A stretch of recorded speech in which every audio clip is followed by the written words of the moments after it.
Good morning, everybody. Welcome back to my channel. This morning I'm going to be doing a well requested video. I've had a lot of subscribers have left me comments and sent me emails asking me to demonstrate the way that I fix homemade biscuits from scratch. So that's what we're going to be doing this morning. So first off, let me tell you the ingredients you're going to need, and then I'm going to step off and get my bowl and everything, and then I'm going to come back and show you just how easy it is to make these biscuits.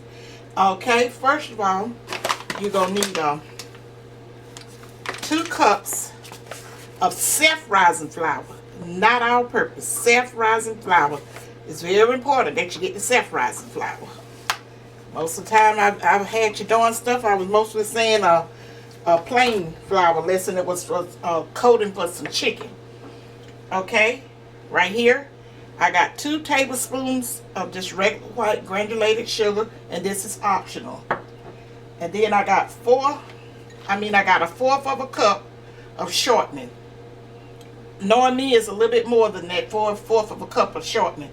I'm not telling you the brands because it's not necessary. You can use the brand of your preference, what you always have used, what brand of flour, shortening, all of that you can use. That's your preference, because most of the time I get whatever flour and stuff that's on sale if I'm getting ready to do some biscuits, because a 5 pound of flour lasts me a while. Okay, let me continue on with that.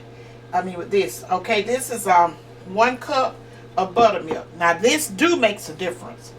I use whole buttermilk, not the low fat buttermilk. Get the whole buttermilk. Now if you use the low fat buttermilk, I don't know what kind of a difference it would make, because I never use it. I grew up, I've been making biscuits ever since I was probably 12 years old or younger, but I was taught to make biscuits with whole buttermilk. I don't even know if they had low fat buttermilk back then. I don't know, so I can't say. And you know, everybody got all these Googles, and you check up on somebody to make sure that they said something wrong or whatever, but I'm talking about my truth. I never seen low fat buttermilk till, I was good and grown. Okay, and you also need this right here. This is a shortening cutter, a pastry. What they call? I think they call them the technical name for it, or whatever kind of name you would call it, is a pastry cutter. Now mine's about done had it. I've been had it many years, and it's not an expensive tool. And you can but you ain't necessary. You can use a fork or whatever to get your shortening cut off and cut into your flour real good. But I just always found this to be easier, and like I say, they're not that expensive. But when I first started making biscuit, you basically use your fingers to get your shortening mixed up in there. And this right here is just the baking pan. This is a new baking pan I'm using. I had never used this one before, so hopefully it won't show out on me. I didn't want to use the one that I use all the time to bake biscuits, because it ain't that cute. So okay, you guys, that's all you're gonna need to make these easy quick biscuits. I'm gonna go off and get everything set up on my counter. My counter have already been washed, but I'm gonna rewash it and get my hands and stuff washed up, and I'm gonna come back and show you just how easy it is to make these biscuits. And I'll be talking with you as I make the biscuits. I'll be right back, you guys. Okay, everybody, I'm back. I'm gonna do this here real quick, just to kind of demonstrate to my younger cooks and stuff. We all know it's very important that when you're cooking in that kitchen, just to have clean hands. And when I'm making up these biscuits, because you're going to have a lot of hand contact with these biscuits, I keep a brush. I keep a brush right at my sink and in my bathroom, nail brush. And I just always make sure that I wash my nails real good and my hands real good before I start baking up something. Some people may say, they know to do this. But and these brushes don't cost nothing. You can get them at Walmart. I usually get mine at the beauty supply store. But I just when I come in the kitchen to cook, go in the bathroom and I wash up my hands and stuff really good. And let me move this back out the way. I'm just gonna show y'all that little quick tip, and you're definitely gonna need it when you get through it, this flour and stuff, because you don't want to be out in the street with flour and stuff all between your nails and on your cuticles and everything. So I just want to go tell y'all that little quick tip. Make sure you wash these hands real good, and then you can handle your food and won't even have to worry about it. Let me get this soap and stuff out of the way.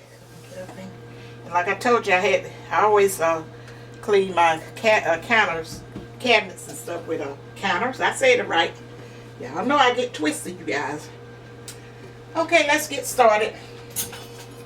Okay, I'm gonna kind of just break up my flour a little bit. You know, now if I was using a plain flour like I first learned to make biscuits with, I would have to use baking powder and salt. But in a self-rising, I don't want to talk too loud. In self-rising flour, all that stuff is already in your flour. Cause sometimes when I'm making biscuits, I put an extra teaspoon of baking powder in there. Okay, I'm gonna sprinkle that little 2 tablespoons of sugar, which I told you is optional, but my grandbaby loves it with that little sugar in there. And there's so many things that you can put in biscuits. Once you learn what I call this right here is the basic foundation to me of making biscuits. That's what I was coming at you guys with. And I know it worked. It's been tried and proven. I've taught a lot of people, neighbors and friends and all, to fix biscuits, and some of them can fix it better than I do. Okay, this is dry flour with that sugar in it. Okay, you're gonna go in with that 1/4 cup of shortening. Now if you're making butter biscuits and all that kind of stuff, like I say, this is gonna be your basic foundation. And when you see a recipe for some cheese biscuits and all that, you know, you're gonna already have that concept as to what you're supposed to do. This is what gonna help you, and it won't be intimidating when they tell you to do this, to do that, because a lot of these recipes and stuff, if you know some basic concepts and stuff, you can get in there and figure them out yourself. Because that's what I have did with a lot of my cooking. If it's a recipe that I know something about, because sometimes these recipes can be, you know, if you get them out of like a church book, just coming, you know, somebody give it to you, they ain't necessarily been tried and proven. So you can really mess up your ingredients if you don't know something about cooking certain things.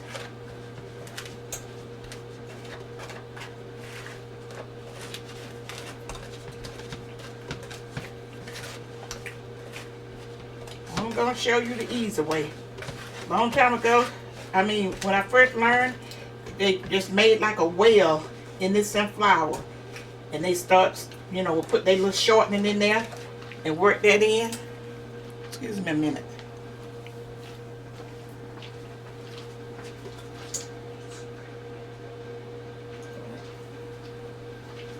Okay. We're having some work done out in our yard. The electric company. I hope they don't pop in here and cut the electricity out. And I have to do to start this recipe off all the way back over.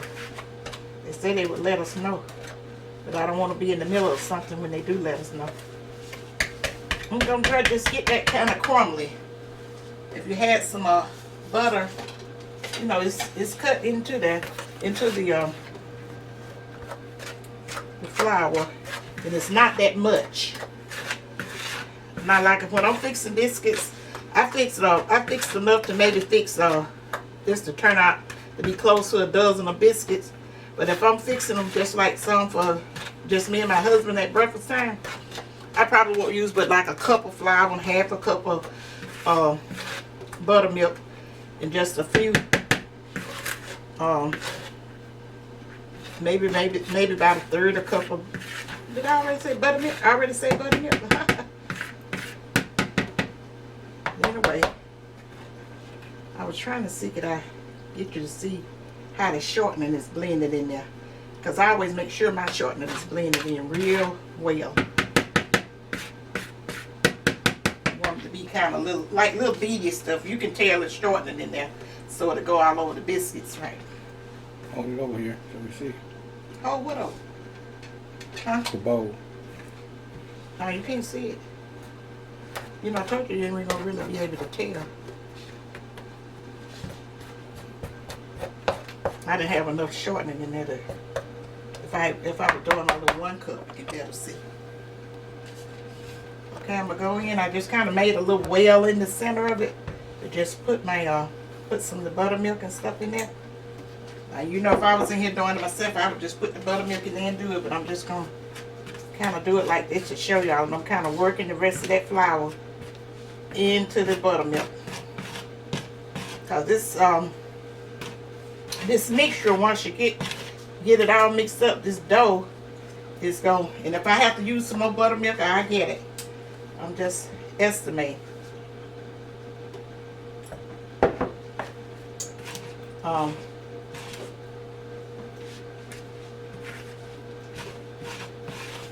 Like if you was, you know, when I tell you guys cooking is common sense, if I told you to put that 2 cups of flour and that 1 cup of buttermilk, and once when I get finished and show you what this dough is supposed to be looking like, and yours is not necessarily looking like that, you could say, well, maybe I didn't measure mine right, I didn't get it right, and hers was a little more moist than that.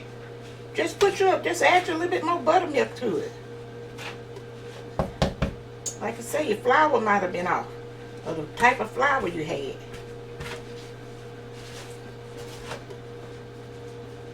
don't want it too wet. Wish I had a better bowl what I could have showed you guys in, but this is, you know, this is what I got. And when I turn it out onto the counter, now if you want to use some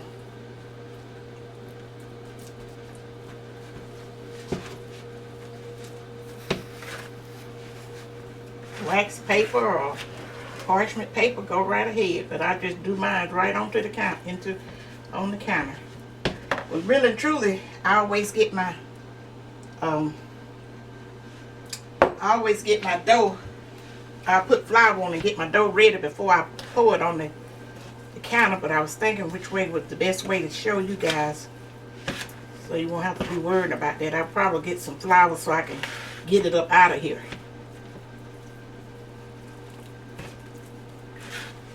And we gonna do some what you call it? Somebody kind of correct me. I had said the wrong word, like it really matters, but she understood what I was saying. I'm gonna knead. Is that the right word, Tucker? I'm gonna be knead my dough. Mm-hmm. She said I said it some kind of way, but I don't know. Lord have mercy. These people so petty with certain things. She understood exactly what I was saying. They don't know they got to go before God with all this nonsense. Just being ugly to people just because you can. Don't make no sense. It wouldn't bother me at all, but just like my little friend Blake, he's 5 years old and he's watching my channel and he can read and stuff like that, and I got my granddaughters and they can read and they read, because I found out why my granddaughter used to say no haters when I said leave a comment. I see why my baby said that. I said, but before now let y'all be exposed to all of that nonsense, I can get off just as good as I got off. But this is not for the nice people that I have encountered, nice, very respectful. I say, whether I'm wrong or not, God-fearing people. This is not directed at you guys at all, but there's some haters over here. Okay, I'm gonna get my counter Put my flour on there. Don't be scared to use that flour. It's gonna make a mess. You see how I am. So I usually put on an old t-shirt or something like that. Okay. I'm gonna make this easy. I'm just gonna go ahead on and turn it off on there. You guys see how easy this is?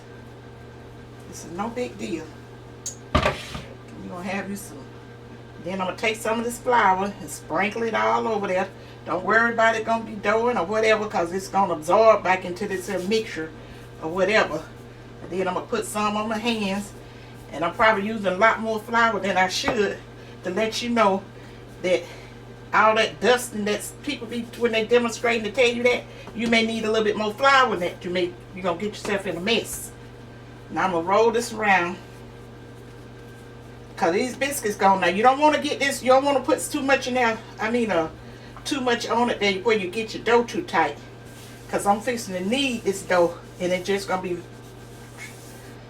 6 or 7 times. Not many, 4 or 5, 3 or 4, whatever. You'll see. I'm gonna get it situated. All that stuff about working up the gluten, this and all of that, and it becoming tight and doughy. Less than you go back in and put. See, it's still sticky, so I added me some more flour to it. But if you guys could test my biscuits, I mean, could try my biscuit, you would say, she knew exactly what she was talking about. Okay, I'm gonna spread that out and lay it up on here. Lay this dough on there, and I'm gonna knead it about how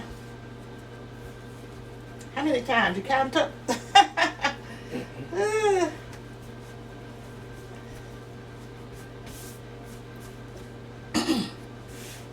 And I don't cut them out. I don't cut my biscuits out. I'm gonna see, can I show you guys what it's looking on the inside? It ain't all tight and doughy. Cause I remember when I was teaching was showing them. I don't know if you want to call it teaching the ones that I show how to do it. They had tried several recipes and stuff like that, but they was oh, mine wasn't tight. I mean, didn't feel this good. Okay, let me get this up out of the way the best I can. I'll show you. I'm getting ready to pinch off some and roll the biscuits. I mean, yeah, fix the biscuits up and put them in the pan.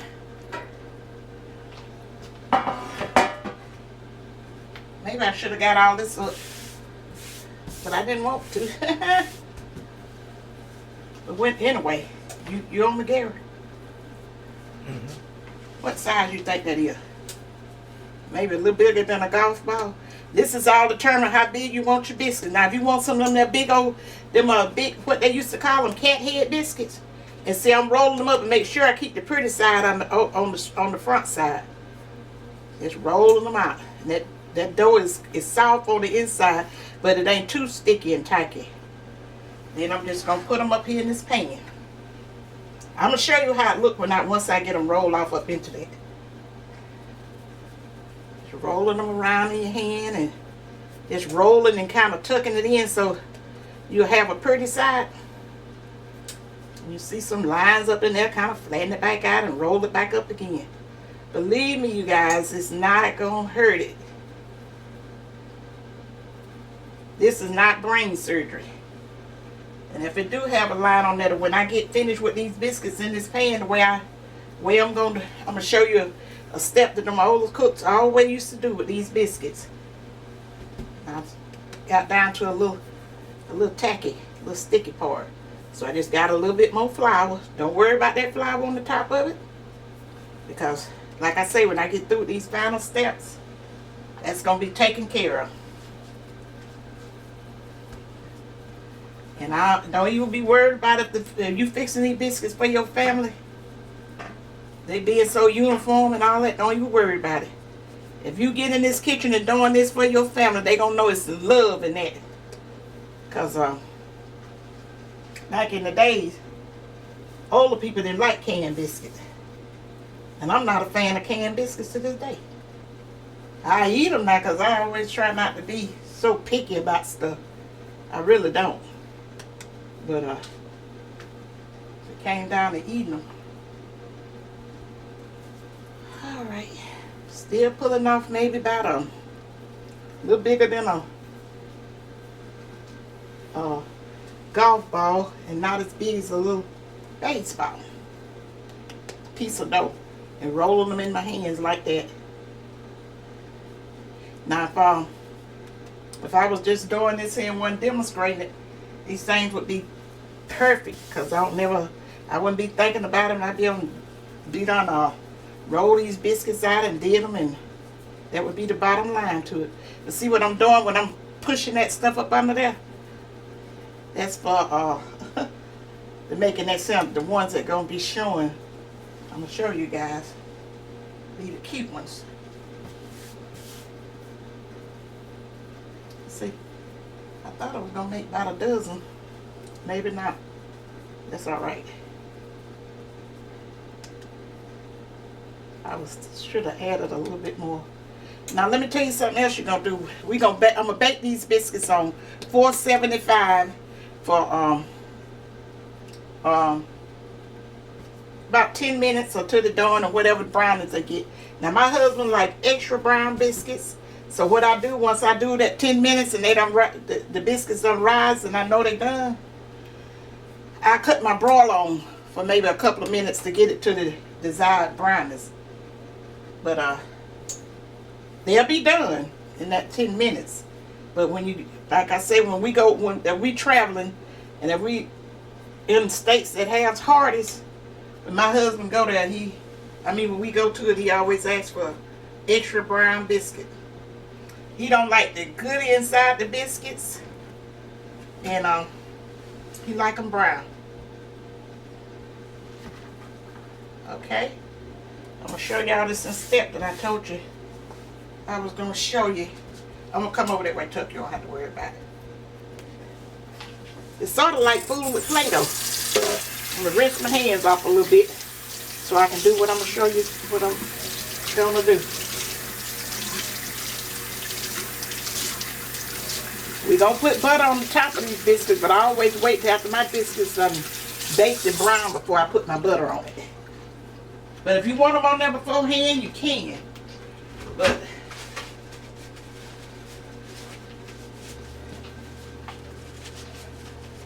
I cut my water on.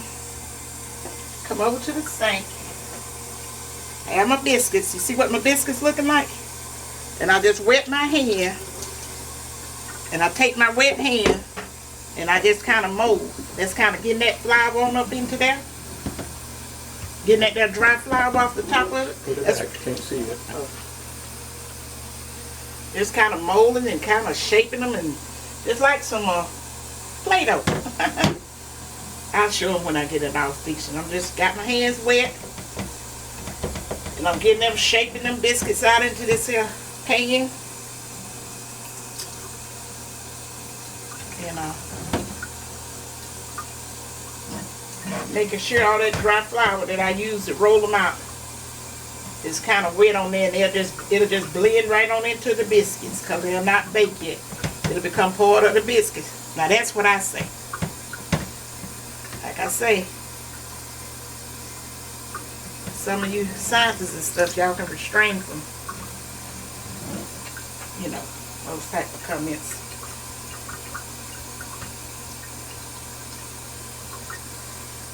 Okay, you see what the biscuits look like? You got it, Gary? You gonna hold it right? That's good right there. Oh, they slide. Okay, you guys, what I'm gonna do, I'm going to let these biscuits, it's just something I always do. You probably don't need to do it. I'm gonna let them sit over here and just rest for maybe 5 minutes, and then I'm gonna put them in the oven and bake them for 10 minutes.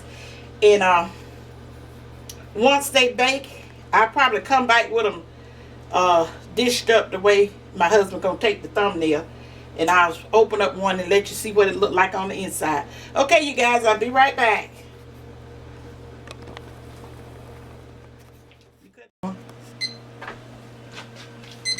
Okay, everybody, the biscuits about ready to come out the oven. I'm gonna show them coming out the oven, and then I'm gonna get them off the plate and plate them up.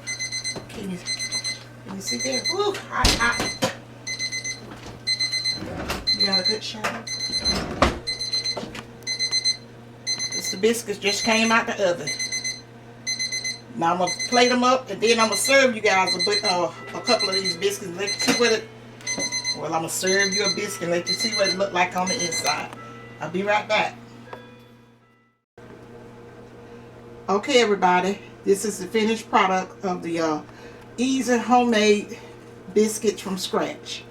I'm going to go ahead on and end this video, and then I'm going to go over there and I'm going to serve you up one of the biscuits. So you know the spiel. I think I'm going to soon have to stop saying that spiel because I'm going to get it right. If you haven't already, subscribe to my channel. Subscribe and hit that notification bell to be notified. And leave me a comment down in the comment section. Let me know if you already know how to fix homemade biscuits. And to all you guys that was asking me to fix the homemade biscuits, this is it. And if you have any questions, just send me an email. And I'm gonna let my husband step out the way, and I'm gonna go over and show you how to serve up one of these biscuits. I'm sorry, I'm in the way. Okay, everybody. Now these biscuits kind of hot. I'm gonna get you one up to let you see what it look like on the inside. You know, I told you my husband like extra brown biscuits. Now if you were gonna, ooh, as I said, they hot. Now if you was gonna do some, this is the inside of it, and he don't like all this him goodie on the inside. You could make your biscuit bigger if you wanted to, or whatever. But this is what they look like on the inside.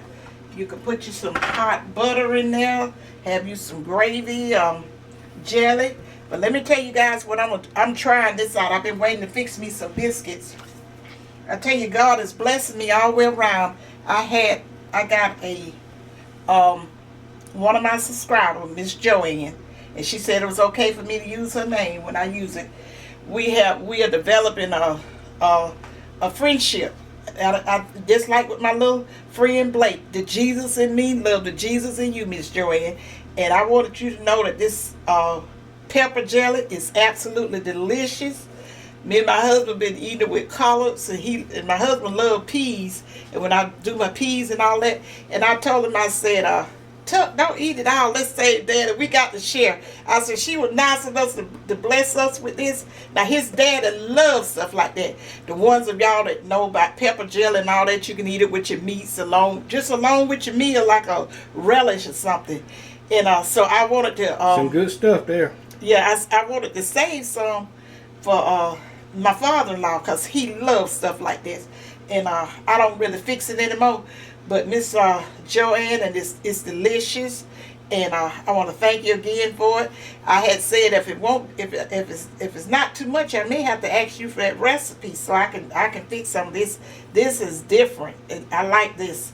So I'm gonna try. I had told my husband as soon as I fix some biscuit, I'm gonna try me some of that pepper jelly. He said, "You eat it in biscuit?" I said, "You know the rule with me. I'm different from anybody. I try whatever I want. I do it my way." So, okay, you guys, I'm going to go ahead on and end this video. I appreciate you guys watching. And like I said, thanks again, Miss Joanne. You see, this is delicious.